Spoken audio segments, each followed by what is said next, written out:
Escuta.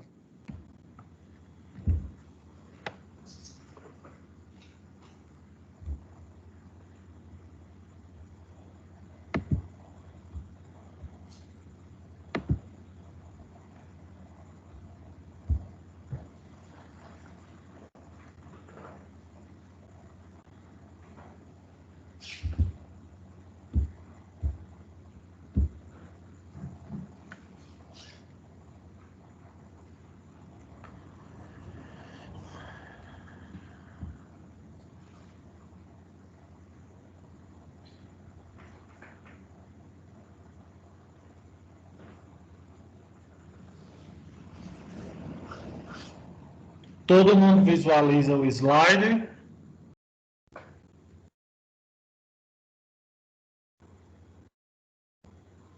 Visualizando. Sim. Sim. Perfeito.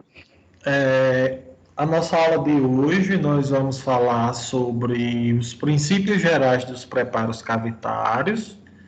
É a aula inicial que nós temos para, a partir daqui, a gente prosseguir com as nossas aulas práticas, laboratoriais, para a confecção dos preparos.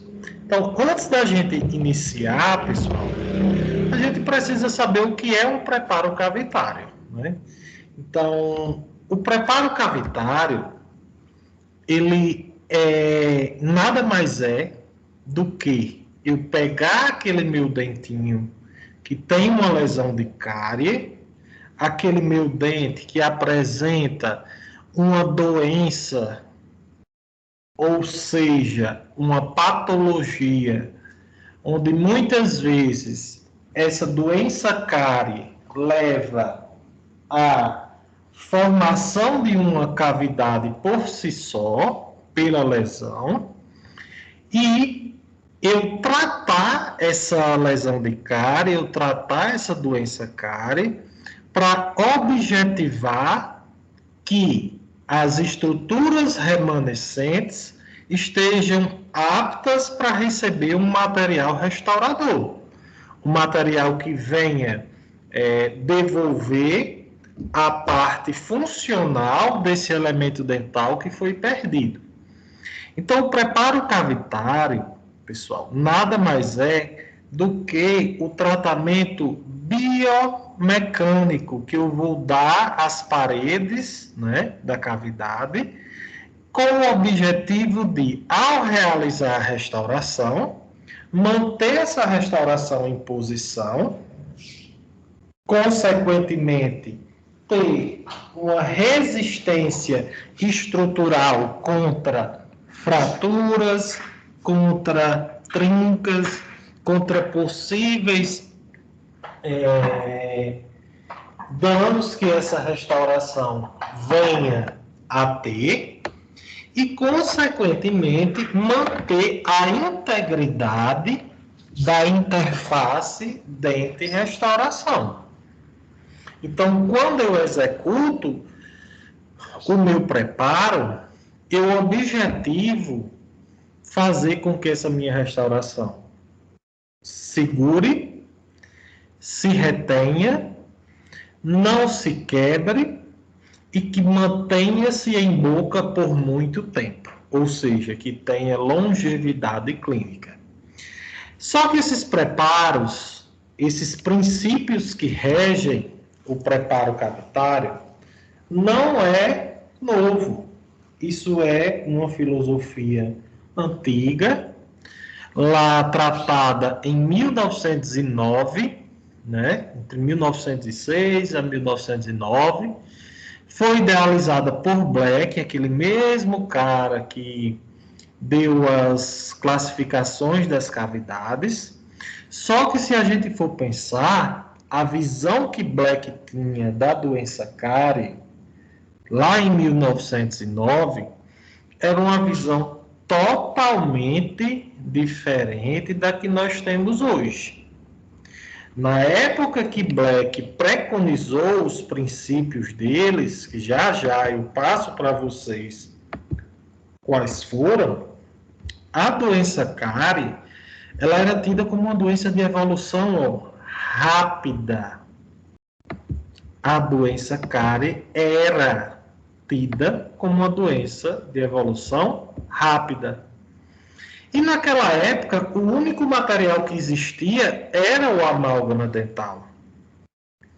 Só que a odontologia avançou, a odontologia mudou, e hoje a gente, depois de muitos avanços, de muitos estudos clínicos, de muitos experimentos, de muitas pesquisas, nós chegamos a um conceito atual onde a cárie, devido a todas as mudanças que nós tivemos nos paradigmas, ela não é uma doença de evolução rápida, ela é uma doença de evolução lenta. E também hoje o amálgama não é o único material restaurador. Então a gente pode dizer que os princípios preconizados por Black, muitos são importantes até os dias de hoje, mas muitos deles nós vamos precisar adequar a alguns pontos para que eles tenham aplicabilidade clínica, ok? Então, Black, ele preconizou esses princípios como uma receita de bolo, pessoal. Ele listou, né, 7 pontos, que aí, esses pontos, eles diziam que eram para os profissionais seguirem esses pontos, para confeccionar preparos padronizados. Então, o que era que Black dizia?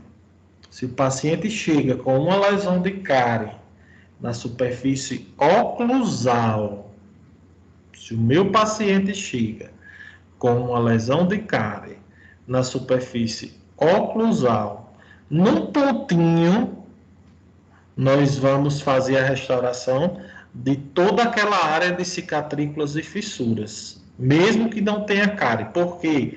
Porque a cárie é rápida, então a gente vai estender o tamanho do preparo para prevenir o aparecimento de futuras lesões de cárie. E isso trazia como consequência preparos desnecessariamente grandes. Por isso que se a gente for avaliar alguns pacientes hoje que tenham, em média, 60, 70 anos, quando eles têm dentes em boca, a gente vê que é aquelas restaurações gigantescas. Só que a partir de 1970, quando aquelas evoluções começaram a ser evidenciadas, que as condições de saúde bucal, o acesso à orientação de saúde bucal foi melhorado, nós tivemos uma mudança de paradigma. Nós começamos a exercitar a prevenção da extensão, ou seja, não, quanto mais a gente puder prevenir, fazer cavidades nos dentes, mais nós vamos preservar e manter esse dente vital. Então, nós a partir de 70, nós começamos uma filosofia conservadora, que vai sendo cada vez mais aprimorada até os dias atuais, ok? E aí, dentro dessa filosofia, nós entramos com tratamentos minimamente invasivos, entramos com preservação de lesões de cárie sem precisar tratar de modo restaurador, porque a gente tem embasamento científico para isso, ok? Mas Black, ele dizia que aqueles princípios dele tinha por finalidade racionalizar os preparos, torná-los todos iguais, e isso servia de receita de bolo, né, de molde guia, para que não tivesse problema na parte restauradora, né? Então ele dizia o quê? O único material que a gente tem é o amálgama. Para eu fazer uma restauração com amálgama, eu tenho que ter essa receitinha de bolo para fazer o preparo cavitário. Eu tenho que seguir essa receita. E isso hoje, pessoal, nós não executamos mais. Muitos dos pensamentos de Black a gente vai ver que a gente segue até os dias de hoje. Outros não, outros estão ultrapassados. Mas aquele pensamento base de Black, que é transformar cavidades patológicas, ou seja, cavidade onde a própria doença cárie causou o aparecimento de cavitação, em uma cavidade limpa, né, livre da doença cárie, faz com que a gente crie o conceito de que um preparo cavitário nada mais é do que o transformar uma cavidade patológica numa cavidade terapêutica. Eu tratei a doença cárie através da confecção de um preparo cavitário. Lógico que isso a grosso modo, né, pessoal? Isso falando de uma forma bem genérica, ok? Alguma dúvida até aqui, pessoal? Até agora não, professor. Então, eram esses os princípios que Black recomendava. Forma de contorno, remoção da cárie, forma de resistência, forma de retenção, forma de conveniência, o acabamento das paredes e margens e a limpeza da cavidade. Ok? Vamos ver um a um. Forma de contorno. Nada mais é do que toda a área que deve ser incluída num preparo cavitário. Então, como a gente observa aqui na imagem, o meu dente ele tem cárie em toda a área de cicatrículas e fissuras. Então, a forma de contorno do meu preparo é englobando todas as áreas de cicatrículas e fissuras da superfície oclusal, sem envolver cristas marginais, porque estão sadias. Mas Black, na filosofia dele, nesse outro dentinho aqui, que a gente tem uma lesão de cárie aqui, uma lesão de cárie aqui, uma lesão de cárie aqui e outra aqui, por exemplo, para ele não importava. Eu ia fazer a mesma coisa da outra imagem. Eu ia englobar todas as áreas de cicatrículas e fissuras. Hoje, nós não trabalhamos com essa filosofia. Hoje, se eu tenho uma área de um dente com uma lesão de cárie e tem outra área no mesmo dente, na mesma face, com outra lesão de cárie, que ela tem uma distância mínima de 1 milímetro, ok? Eu vou fazer com que essa restauração, quando elas se distanciam 1 milímetro ou mais, maior ou igual que 1 milímetro, nós vamos fazer 2 preparos cavitários. Ok, pessoal? Ou seja, nessa imagem, né, que eu estou vendo aqui, eu vou fazer, por exemplo, um preparo aqui, um preparo aqui, um preparo aqui, outro preparo aqui. Por isso que depois surgiram aquelas denominações de preparos olho de cobra, preparo tipo Shogun, que é aqueles tiros de espingarda quando tem vários pontinhos, justamente para a gente preservar essa estrutura dental. Uma forma interessante é que muitas vezes a forma de contorno ela está ligada também à área onde o meu dente vai ser atingido. Vamos lá. Na área de cicatrículas e fissuras, eu tenho que avaliar a propagação de cárie, que é totalmente diferente da forma de propagação para a área de superfície lisa do dente.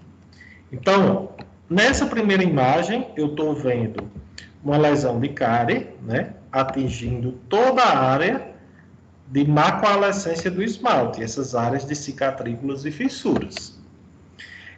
Nós vamos observar que a progressão da cárie, ou seja, a forma como essa cárie vai avançar para dentro do dente, quando é nessa área de cicatrículas e fissuras, ela vai, no esmalte, se comportar como um triângulo que inicia o seu vértice na região de cicatrícula ou fissura e vai, ó, se abrindo em direção à junção amelodentinária, em direção a essa jade. Ok? Quando chega nessa junção amelodentinária, nós vamos observar que essa lesão de cárie, ela já vai começar a seguir o trajeto dos túbulos dentinários, então ela já vai começar a se afunilar. Então, quando é no esmalte, a lesão de cárie, ela vai começar a expensa das paredes laterais. O que é isso? Em torno das paredes laterais da minha fissura, por isso que ela se abre. Vou tentar explicar mais uma vez, porque às vezes isso é difícil de entender no início. Tenho aqui a minha junção amelodentinária, ok? Aqui é esmalte. Aqui eu tenho dentina, ok? Aqui é a jade. Ok? Então, a minha cárie, ela começou aqui, ó, no fundo da fissura, né? Da minha fóssula, da minha fosseta. Então, ela vai se comportar dessa forma, ó. Então, ela se comporta como um triângulo, até a junção amelodentinária. Quando chega na junção amelodentinária, que essa cárie começa a invadir dentina, ela já adquire outro formato, no sentido de se afunilar.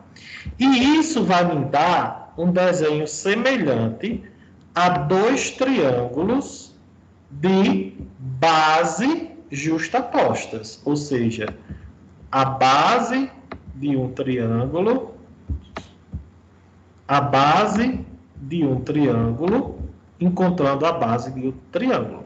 Então, a gente diz que em áreas de cicatrículas e fissuras da face oclusal, a progressão da lesão de cárie se comporta como dois triângulos de bases justapostas. Eu tenho base desse triângulo, que está para o esmalte, encontrando a base desse triângulo que está para dentina. Ok? E isso vai me dar um fator que é muito importante, que a cárie ela vai progredir muito mais em profundidade do que em extensão. Ok? Então, por isso que uma cárie, quando o paciente... Desculpa, esse nome cicatrículas se dá a forma como elas ficam justapostas, assim, base com base do triângulo?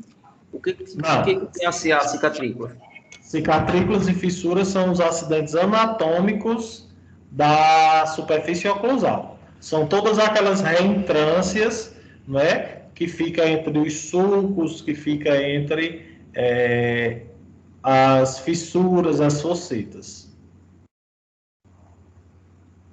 Ok?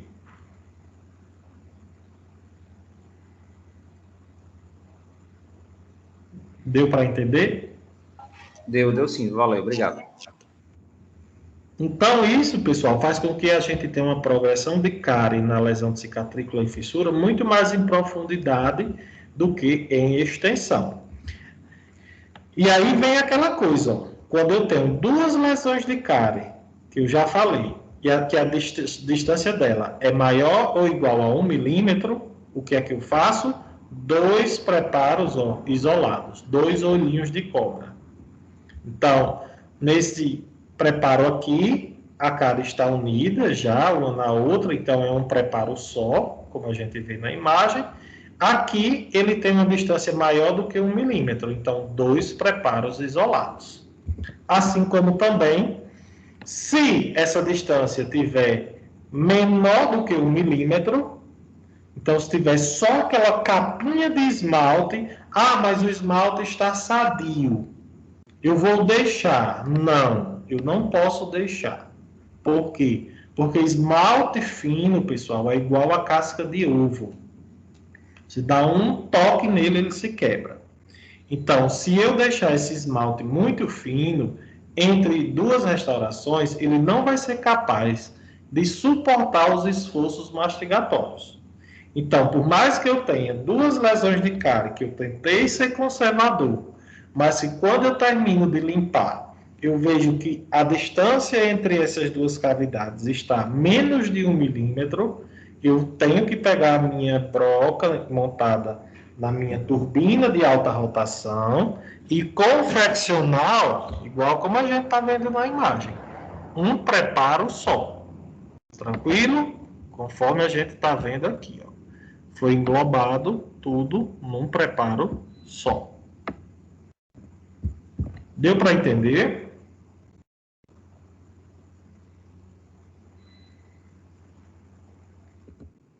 Professor, você pode repetir, por favor? Vou repetir. Quando a gente tem 2 cáries na mesma superfície, que elas se distanciam uma da outra mais de 1 milímetro, eu vou fazer um preparo cavitário aqui, um preparo cavitário aqui. Quando eu tenho 2 cavidades que elas se distanciam menos que 1 milímetro, eu faço um preparo cavitário só. Ok? Ok, professor, obrigada. E agora, nós vamos ver que nas superfícies lisas, a propagação da lesão de cárie é totalmente diferente daquelas superfícies de cicatrículas e fissuras.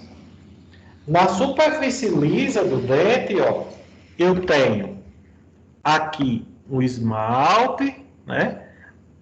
A junção amelodentinária, que eu estou traçando aqui no meio, e a dentina. Então, vou fazer o mesmo esquema.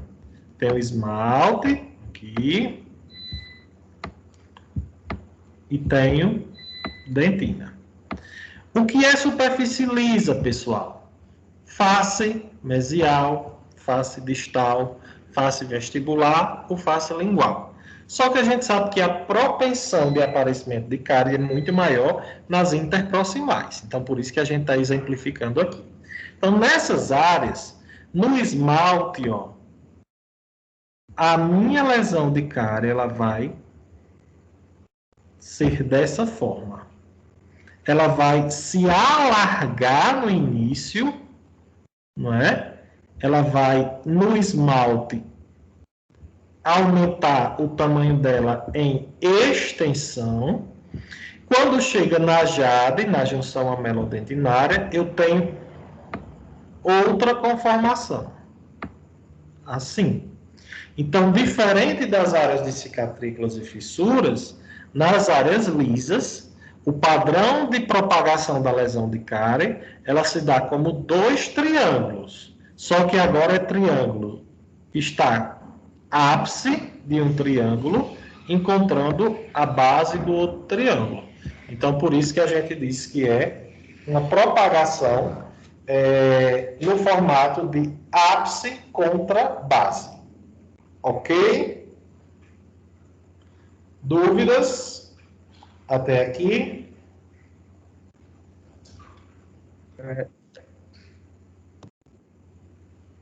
Então, quando a gente tem essa propagação dessa forma, nós vamos observar que nas áreas lisas dos dentes, nas áreas interproximais, a lesão de cárie ela vai se propagar muito mais em extensão do que em profundidade.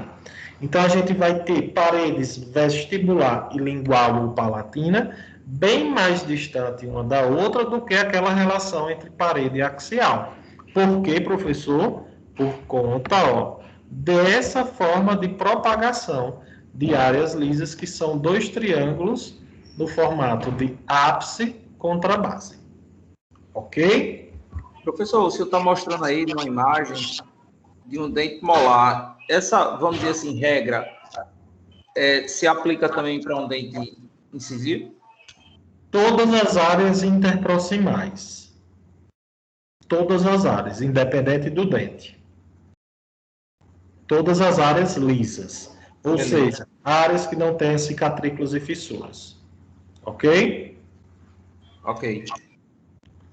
E aí a gente tem que avaliar, quando a gente fala de preparos classe 2, que essa minha parede gengival que vai ser confeccionada, né, ela vai ter uma total relação com a minha gengiva, né? Então, imagine, ó, aqui eu tenho um dente, nesse primeiro esquema, tenho uma gengiva, né? Eu tenho osso alveolar, tenho meu tecido gengival, e aí a gente vai observar que essa minha parede gengival, ela pode se comportar de 3 modos. Ela pode se comportar de estar a um nível subgengival, quando ela está dentro do suco gengival, ela pode estar ao nível gengival, ou ela pode se comportar, que seria o ideal em todos os casos, ao nível supragengival. E aí vai ser muito importante, quando a gente vai executar o preparo cavitário, ter essa noção, para a gente também ver se isso não está causando danos ao nosso periodonto, ok? O segundo princípio que nós vamos ver é a remoção de tecido cariado. Então, nós vamos ter aula ainda só para tecido cariado, onde nós vamos estudar a fundo a doença cárie, mas já adiantando para você que a forma como a gente trata a lesão de cárie hoje, ela é totalmente diferente do que a gente trata há alguns anos atrás, principalmente o que foi preconizado por Black lá no passado. Então, se a gente for observar, hoje a gente trabalha com a filosofia de remoção seletiva do tecido cariado. Então, o que é isso, pessoal? A gente, diante de cavidades profundas e muito profundas, nós devemos e podemos manter tecido cariado na parede pulpar ou na parede axial, ou seja, na parede de fundo do meu preparo, desde que as minhas paredes circundantes estejam totalmente limpas, no princípio de manter a vitalidade do dente, ou seja, para conservar o caráter biológico.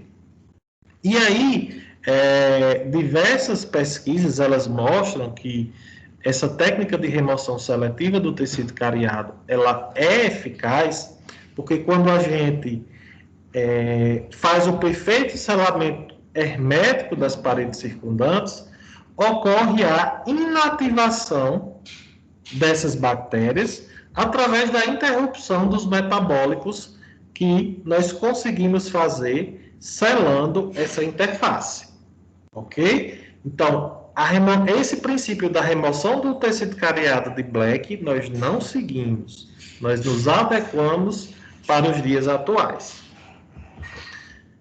Outro princípio é a forma de resistência.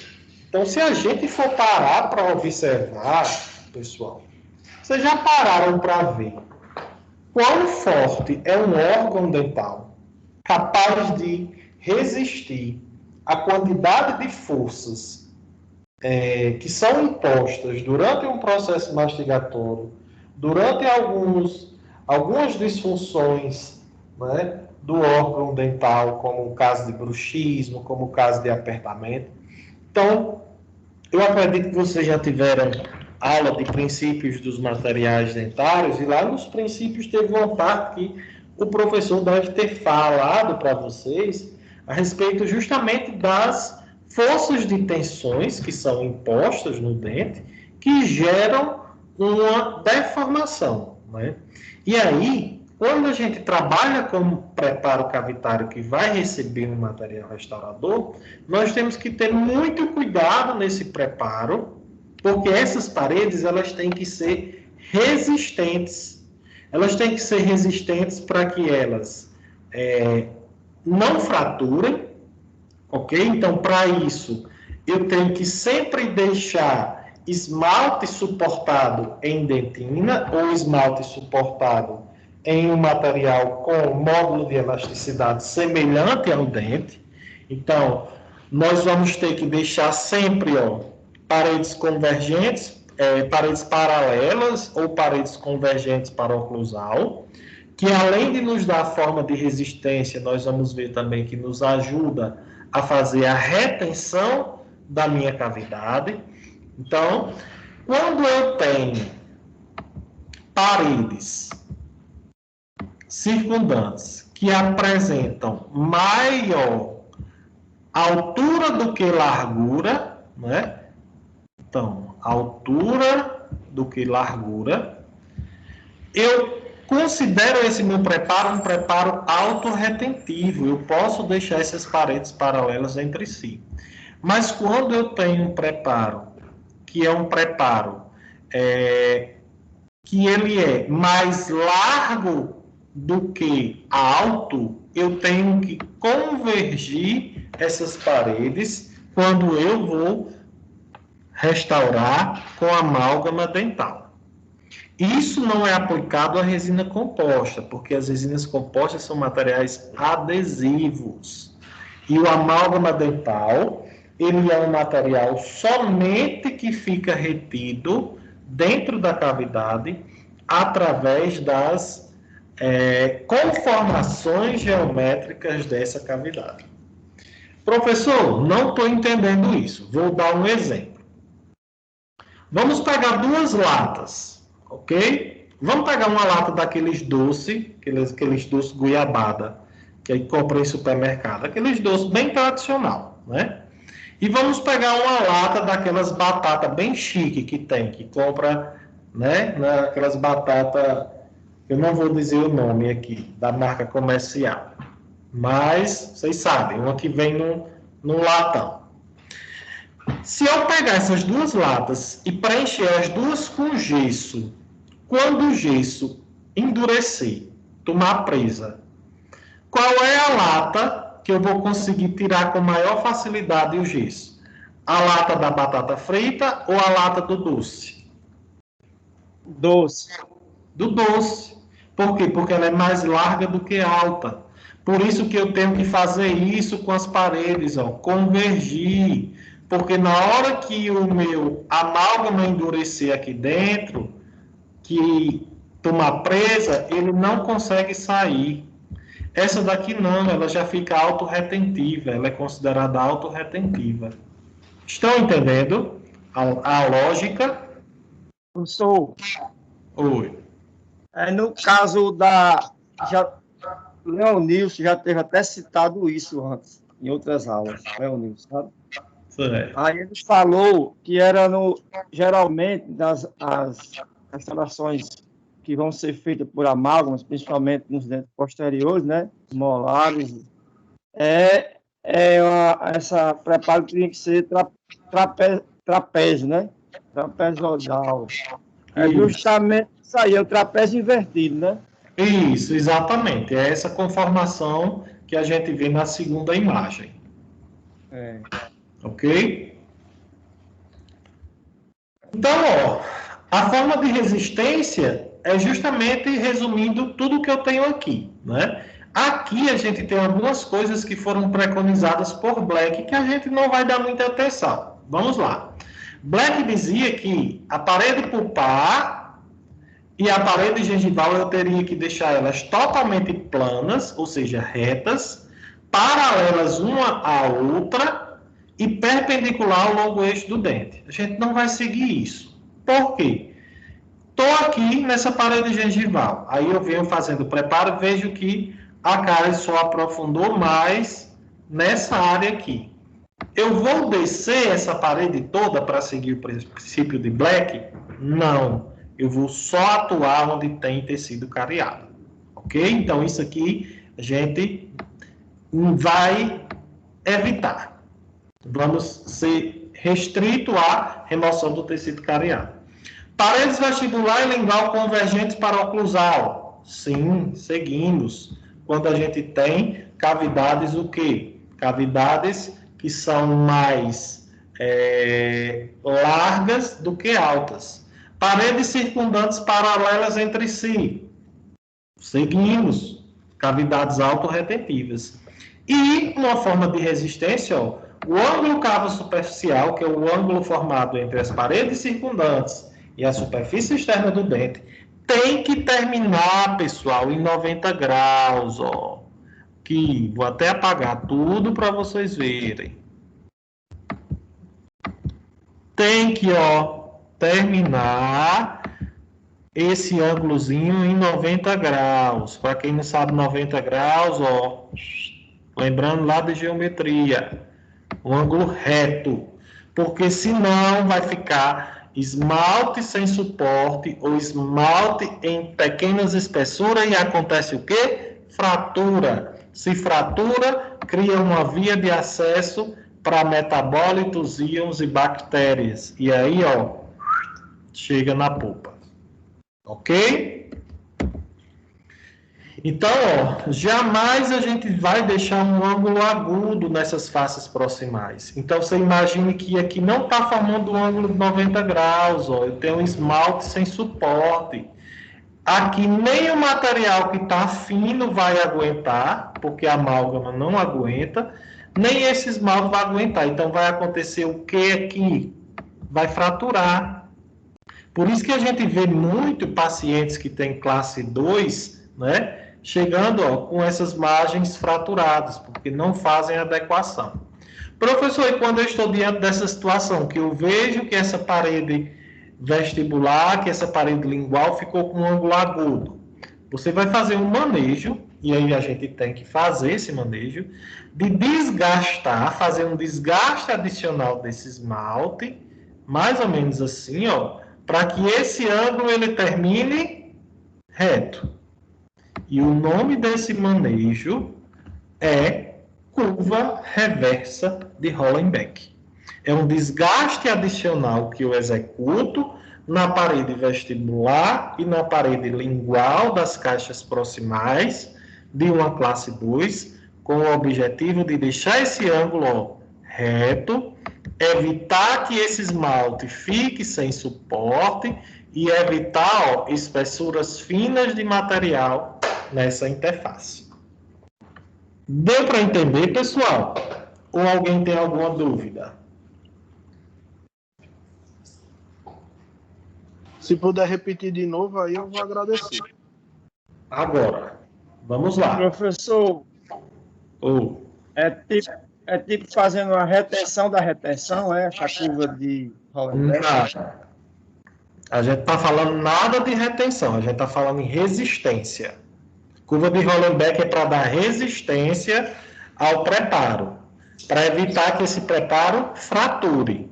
Retenção é evitar que o preparo, que a restauração, saia de dentro do dente. Ok? Então vamos lá. Se eu termino um preparo e ele fica nessa condição, ó, como está aqui, nessa imagem, a gente vai observar o quê? Que o ângulo não ficou reto. Então, eu restaurei. Com o tempo, com os esforços mastigatórios, isso vai começar a quebrar. Por quê? Porque o esmalte está sem suporte, não está um ângulo reto, o ângulo cavo superficial aqui, né? E nem muito menos o amálgama, ó, tem uma espessura boa. Então, isso aqui vai quebrar esse amálgama. Ele não vai resistir, ó, fratura. Então, é forma de resistência. Como é que eu resolvo isso? Ó? Vindo com a broca e fazendo um desgaste adicional, entrando para executar essa curva. E essa curva, até eu obter o quê? Esse ângulo em 90 graus, para que esse meu material, ó, não fique sem suporte, não fique sem espessuras finas.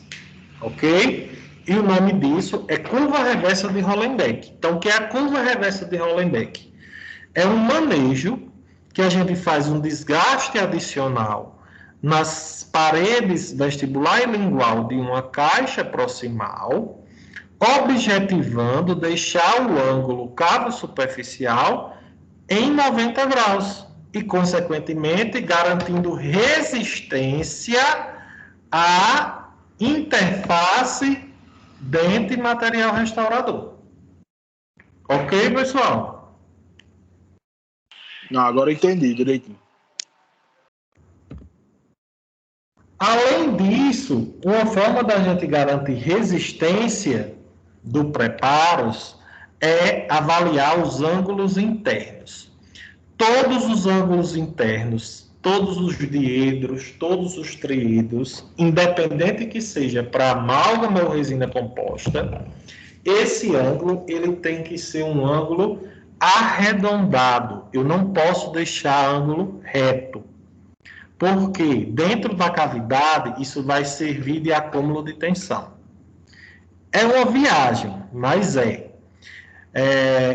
o primeiro acidente aéreo que nós tivemos, pessoal, com um avião lá bem tempo atrás, aconteceu, o teto do avião ele rachou por completo e aí ninguém entendia o porquê que isso aconteceu.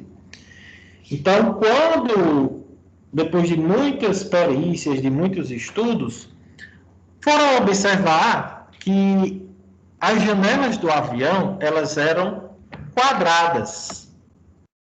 E aí, justamente, naqueles ângulos retos, havia um grande acúmulo de tensão. Só que esse grande acúmulo de tensão não causava a quebra da janela. Causou a fratura do teto do avião. Então, é por isso que até hoje, as janelas dos aviões, elas têm ângulos, o quê? Arredondados. Ok? No preparo, a mesma coisa. Todos os nossos ângulos, são arredondados. Como é que a gente arredonda o ângulo, pessoal? Usando brocas específicas que já nos deixam com essa conformação. Ok? Então, deixar ângulo arredondado nos dá resistência.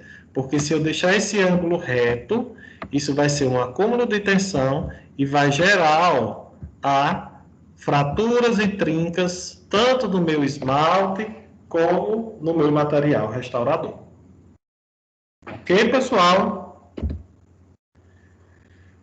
A outra forma de princípio é a forma de retenção. Já agora, quem havia perguntado naquela hora, é a retenção? Não, né? Agora aqui sim, é tudo que eu vou fazer para evitar que a minha restauração se desloque. Ou que ela se desloque eu mordendo um gelé, ou que ela se desloque eu mordendo um pedaço de rapadura, ou que ela se desloque eu comendo um camarão, seja lá o que for. A forma de retenção é o modo como a gente retém o material restaurador. Então, são as conformações que eu dou à minha cavidade para reter. E aí nós já vimos, né, que uma dessas formas de retenção é ou eu deixar paredes paralelas entre si ou paredes convergentes. E eu chamo isso de retenção mecânica. Ok, pessoal? As retenções mecânicas, elas são usadas para as restaurações de amálgama. Alguns preparos que são mais conservadores, eu vou fazer retenções adicionais, então eu chamo retenção mecânica adicional. A resina composta, ela foge completamente, porque a gente já vai trabalhar com material adesivo, né? Então a gente não vai precisar dar conformações a essas paredes. E a gente ainda tem aquela retenção por atrito de um material com a estrutura dental. Então, aquilo que a gente falou. Cavidade simples, se eu tenho a altura, né, a profundidade maior do que largura, eu denomino essa cavidade de autorretentiva. Eu deixo paredes paralelas entre si.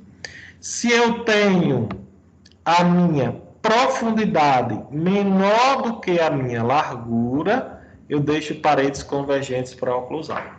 A Black, na época, dizia, eu posso, além de deixar paredes convergentes, a gente pode deixar as paredes paralelas, mas fazer retenção adicional interna.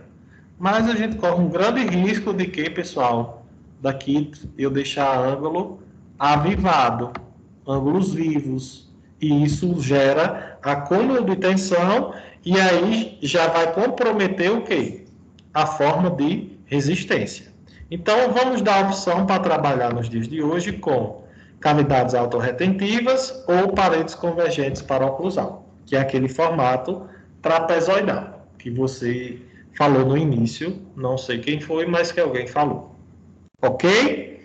Mas quando a gente tem cavidades compostas e complexas, muitas vezes eu preciso fazer algumas retenções a mais. Então, por exemplo, a literatura ela nos relata quando eu tenho uma cavidade classe 2 que não envolve toda a oclusal, eu devo fazer essa entradinha aqui, ó, para que segure esse material com mais facilidade e que ele não caia. E aí a gente chama isso de cauda de andorinha. Ou eu confeccionar uma canaleta na altura do ângulo diedro, áxio vestibular e áxio lingual ou palatino. Então, o que é isso? Eu pegar uma broca e fazer uma canaletazinha. E aí, quando eu for restaurar essa cavidade, isso vai ser preenchido por amálgama, e quando ele tomar presa, ele vai impedir que o amálgama se desloque de dentro dessa cavidade. Ok? Então, isso aqui são retenções adicionais. Ok?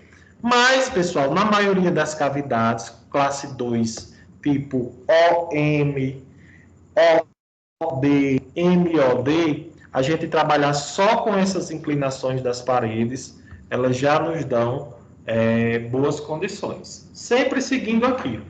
Paredes, observando se é uma cavidade autorretentiva ou se vai ser necessário convergir as paredes para oclusal. Professor, essas cavidades aí, independente de ser amálgama ou não? Como? Não entendi. Essa situação aí é independente, esse cuidado retentivo, é independente de ser com amálgama ou não? Não, só para amálgama. Resina composta tem adesão. Ok? Resina composta a gente não vai deixar paredes convergentes, a gente não vai ter essa preocupação. Já é outra conformação. Esses princípios aqui, lembrem que é para amálgama. Era o único material que existia na época. E ainda temos aquele... Pode falar. Ô, professor, mesmo que a gente siga todos esses preparos, assim, esses protocolos, né, que o senhor está falando, e a remoção da cara e tal, vai fazendo o preparo, mas já quando estiver terminando, pode haver que tem algum problema, por exemplo, de o tecido dentário, né? Não dê para fazer, aí a gente tem que partir para quê? Ou sempre dá? Pode ter outro problema depois disso? Não, aí você tem que avaliar a profundidade, né? Isso aí tem que ser todo um fechamento de diagnóstico. Você tem que fazer um exame radiográfico, avaliar a profundidade dessa lesão de cárie, ver a relação dessa cárie com a câmara pulpar, porque se for o caso da cárie já está atingindo a câmara pulpar, antes você vai ter que instaurar um procedimento endodôntico, realizar o canal do dente, para em seguida, né, a gente entrar com a parte de colocação de pinos intrarradiculares, que é o que a gente está vendo agora. Então, algumas situações, a gente precisa reforçar essa retenção através de pinos. Diversos são os pinos disponíveis. Pinos metálicos, pinos de fibra de vidro, pinos cerâmicos. Então, não vamos entrar em detalhes deles agora, porque mais na frente, em outro período posterior, vocês terão aulas de pinos, e aí a gente vai estudar a fundo esses materiais. Mas o que é importante saber é que vocês tenham em mente que casos de grandes extensões poderão ser necessária a colocação desses pinos, ok? E para a colocação desses pinos, eu tenho, se eles forem intrarradiculares, tem que haver previamente a confecção do preparo cavitário. Desculpa, do tratamento endodôntico. Perfeito. Obrigado. Professor, o material desse pino é de borracha? Não. O material dos pinos é metálico, fibra de vidro, cerâmico, esses materiais. Ok. Forma de conveniência. Black estabeleceu que qualquer coisa que a gente vá fazer para facilitar a nossa vida na hora de restaurar um dente ou de fazer um preparo é chamado de forma de conveniência. Então, tivemos aula de isolamento absoluto. Então, isolamento absoluto a gente viu que é uma forma da gente garantir um procedimento com grande excelência, né? De longevidade clínica, de tudo isso, por controlar a umidade, tudo aquilo. Então, isso é uma forma de conveniência. Assim como também, por exemplo, paciente, nesse caso, tinha uma lesão de cárie aqui nessa mesial, só que eu não tinha uma visão direta, né? Eu vi a lesão pelo exame radiográfico, e aí, para que eu fizesse o diagnóstico melhor e tivesse um acesso direto à lesão, o que foi que eu fiz? Coloquei um separador interdental, o paciente foi para casa, voltou no outro dia, quando eu tirei o separador, eu tenho uma visão direta da lesão. Então, isso a gente chama de, também, forma de conveniência. Esse paciente tem uma lesão de cárie aqui, ó, da face lisa do dente, se formou aqui por baixo, uma área meio azulada. Para que eu tenha acesso a essa lesão, se eu desgastar a crista marginal, vai facilitar a minha vida. Vai facilitar o meu preparo, porque eu já vou direto em cima da lesão. Então, isso também é uma forma de conveniência. Acabamento das paredes. Quando a gente termina um preparo com instrumentos rotatórios, nós observamos que esses preparos eles estão irregulares, né? Estão com os prismas de esmalte sem suporte, fragilizados. E aí a gente precisa, pessoal, alisar essas paredes. Lembrem que eu não posso deixar esmalte sem suporte, não posso deixar espículas de esmalte nesse ângulo cavo superficial, porque esse ângulo ele é um ângulo que vai estar de encontro com o material restaurador. Então, essa interface dente e material restaurador, ela tem que ser uma interface perfeita para que o selamento hermético dela seja perfeito.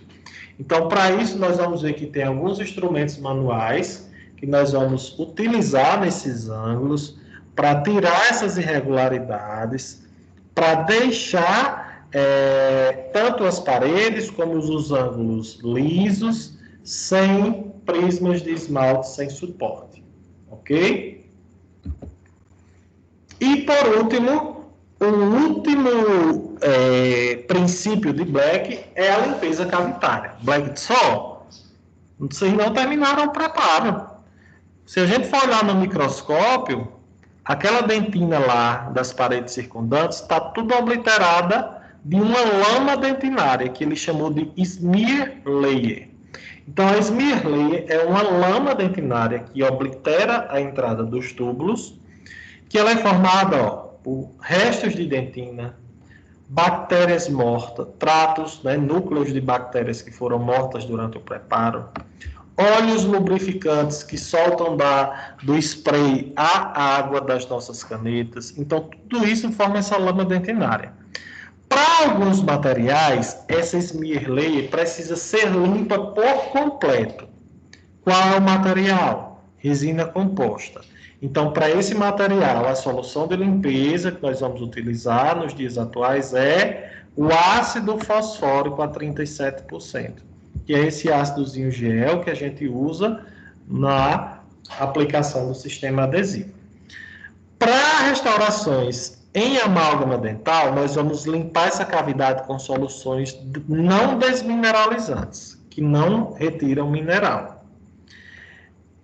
Black, na época, listou alguns itens. Desses aqui, hoje, a gente vai poder utilizar o flu, soluções fluoretadas para fazer essa limpeza, soluções de clorexidina, 2%, e ainda posso fazer a limpeza com uma água de cal, uma solução de hidróxido de cálcio, que é uma mistura do pó de hidróxido de cálcio, que é um material muito usado para a proteção do complexo dentino pulpar com soro fisiológico, ok? Desses 3, o que nós mais usamos e que rotineiramente é usado em clínica é a clorexidina 2%. Custo-benefício bem legal, bem acessível, ok? Que já nos mostra esses resultados muito satisfatórios nessa limpeza de cavidade para restaurações, de um modo geral. O senhor acha melhor a clorexidina ou o hipoclorito de sódio? Jamais hipoclorito de sódio para limpeza de cavidade para fins restauradores. Ok? Hipoclorito de sódio vocês vão utilizar para endodontia, para limpeza de canais radiculares. Para cá isso está em desuso, por isso que eu estou riscando. Era o que eu ia falar agora por último para vocês. Ok? Professor, Oi. dá para o senhor só explicar aí de novo aí sobre esse não desmineralizante e desmineralizante, a diferença dos dois? Vamos lá, vamos raciocinar e começar a prestar atenção no que as palavras dizem, né? Quando eu digo que uma coisa é desmineralizante, eu estou dizendo o quê? Que ela está retirando o mineral de dentro do dente. Ok? Então, são soluções que vão limpar a minha cavidade e, ao mesmo tempo, vão desmineralizar o dente. Vão remover mineral. Nosso dente, ele é o quê, pessoal? Isso aí vocês já devem saber lá da histologia. Composto por mineral, né? Hidroxiapatita. Esmalte, 98% mineral, né? E a dentina é uma quantidade bem menor, né? Dentina em torno somente de 70% mineral, 30% dela colágeno. Então, soluções desmineralizantes são aquelas soluções que vão tirar mineral do dente, vão limpar e o seu mecanismo de ação é desmineralizando o dente. Soluções não desmineralizantes são aquelas que não desmineralizam. Eles vão ter sua ação por outro modo. Vão ter uma ação bactericida, por romper a parede celular das bactérias, vão fazer a limpeza removendo os tratos que foram deixados. É tanto que por isso que as limpezas das restaurações de amálgama são feitas com essas soluções não desmineralizantes. Por quê? Porque a gente não precisa remover aquela smear layer totalmente. A gente só precisa limpar. Aqui não, para resina composta, eu preciso desmineralizar e remover totalmente a smear layer, porque o meu adesivo precisa penetrar dentro dos túbulos dentinários livres de minerais, para que eles se polimerizem. Deu para entender? Entendi, agora entendi. Vocês podem estudar essa parte toda por esse capítulo do Mondelli, né, que eu já havia até indicado da nossa outra aula também, e estudar pelo capítulo, mais uma vez reforçando que para a prova é muito importante estudar pelo capítulo do livro. Ok, pessoal? Alguma dúvida a mais? Ficou algo que a gente precisa ainda discutir, esclarecer?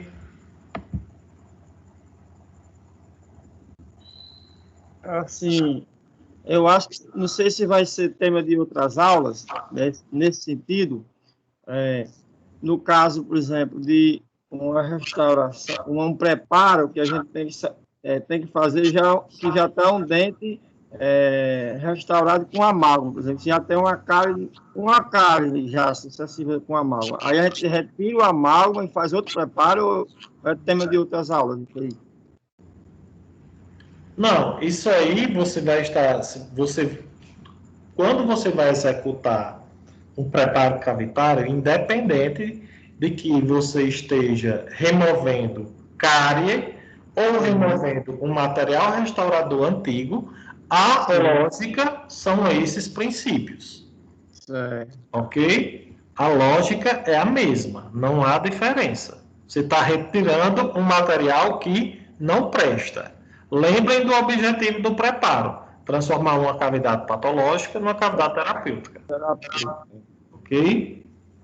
É essa dúvida que eu tinha, porque aí a gente estava mostrando já um preparo assim, como se fosse só do dente, mas aí o senhor já falou que tanto faz só o dente como já uma restauração amálgama. Isso, porque quando vocês forem remover um material restaurador, isso significa que vocês vão estar removendo porque ele está com algum problema. Ele está com a cárie, está com infiltração, está com algum problema nele, entende? Então, Entendi. é algo que não está correto. É verdade. Ok? É isso mesmo. Ok, entendi, meu irmão. Mais alguma dúvida, pessoal? Obrigado.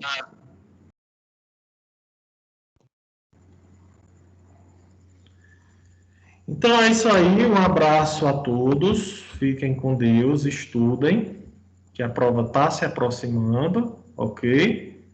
E até a nossa próxima aula, se Deus quiser.